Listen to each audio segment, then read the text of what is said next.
Wah, saya ganggu baca bukunya nih. Siap. Gimana kabar? Kabar baik. Alhamdulillah. Bang Yusak, saya lagi OTW di Jakarta nih. Dan ingin juga melihat bagaimana pandangan ekonomi tentang moderasi. Nah, yang mendasar seharusnya bagaimana ekonomi dikelola agar bisa mendorong masyarakat menjadi kelompok yang moderat. Nah, saya kira kalau bicara kata moderasi kan memang secara etimologi, secara bahasa kan berasal dari kata moderat yang kurang lebih kalau kita artikan itu berada di tengah atau sedang atau tidak berlebih-lebihan. Nah, Indonesia saya kira kan sudah diuji oleh sejarah kan bertahun-tahun. Kita bangsa yang majemuk, bangsa yang plural baik dari sisi agama, ras, etnik, dan waktu itu sudah lahir yang namanya Pancasila sebagai konsensus dari founding fathers kita. Nah, kembali ke soal tadi, apakah ada hubungannya antara ekonomi dengan moderasi beragama? Ya, saya kira ada. Kalau kita sebagai bangsa yang plural kemudian bisa mempraktekkan cara pandang agama yang moderat, tentu konsekuensi logisnya adalah lahir yang namanya stabilitas, yang indikatornya adalah hidup rukun, tenang, damai, semua kelompok bisa berdampingan secara optimal, dan itu akan menstimulus kehidupan perekonomian. Jadi tidak akan ada lagi kasus-kasus di mana ekstremisme itu tumbuh karena didorong oleh faktor ekonomi. Nah, gimana seharusnya ekonomi yang moderat itu agar bisa melengkapi moderasi yang ada pada agama, politik, budaya, dan lain sebagainya di masyarakat Indonesia?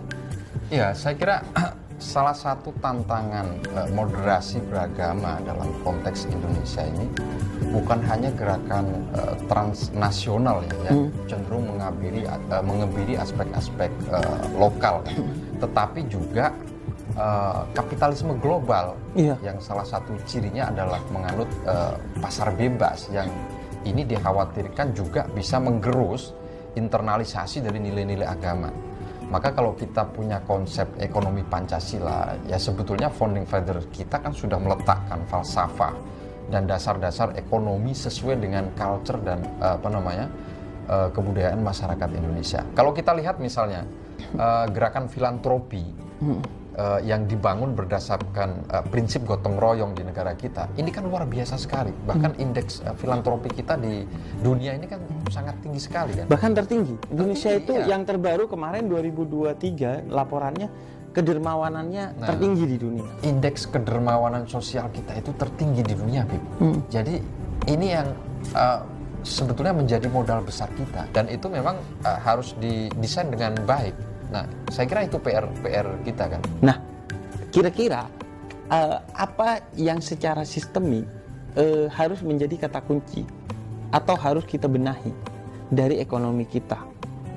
Ya, negara memang harus hadir, kan? Terutama terhadap isu-isu yang menyentuh hajat hidup orang banyak. Karena itu perintah konstitusi, perintah Undang-Undang Dasar kita, pasal 33 kan clear dan clean ya, bahwa seluruh sumber daya alam yang dimiliki itu dikuasai oleh negara.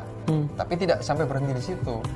Ada tambahannya kan, dikuasai oleh negara dan dipergunakan sebesar-besarnya untuk kemakmuran rakyat. Sebetulnya kita sudah punya fondasi yang sangat kuat ya terhadap bagaimana memperlakukan sumber daya alam yang melimpah, dan memang harus diingat salah satu motif investor yang bisa memikat untuk menanam investasinya kan salah satunya adalah sumber kekayaan. Nah, kalau kita tarik atau kita hubungkan dengan moderasi beragama, ya tentu prinsip kepastian hukum, kemudian keamanan, kemudian kenyamanan dalam berinvestasi, ya itu sangat erat sekali. Makanya cara pandang beragama yang moderat itu bisa menjadi stimulus atau pendorong lahirnya stabilitas, termasuk stabilitas ekonomi, sehingga dalam menggerakkan roda perekonomian kita akan lebih bisa optimal lagi. Nah, kan Habib bisa bayangkan kalau negara kita kacau balau kan, berantem antar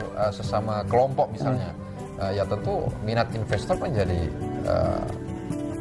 turun, turun dan inflasi kan di depan mata. Ya, dan ini salah satunya memang ada kaitannya dengan bagaimana menghadirkan atmosfer beragama yang didukung oleh nilai-nilai moderat tadi. Jadi tidak ekstrim, tidak terlalu ke kiri, tidak terlalu ke kanan. Saya rasa kita sedang menghadapi tantangan baru, yaitu di mana anak muda sekarang sedang menjadi kelompok mayoritas, bonus demografi, dan kita diuji. Apakah anak muda ini bisa melanjutkan warisan Founding Fathers untuk menjaga Indonesia tetap moderat itu lagi ya?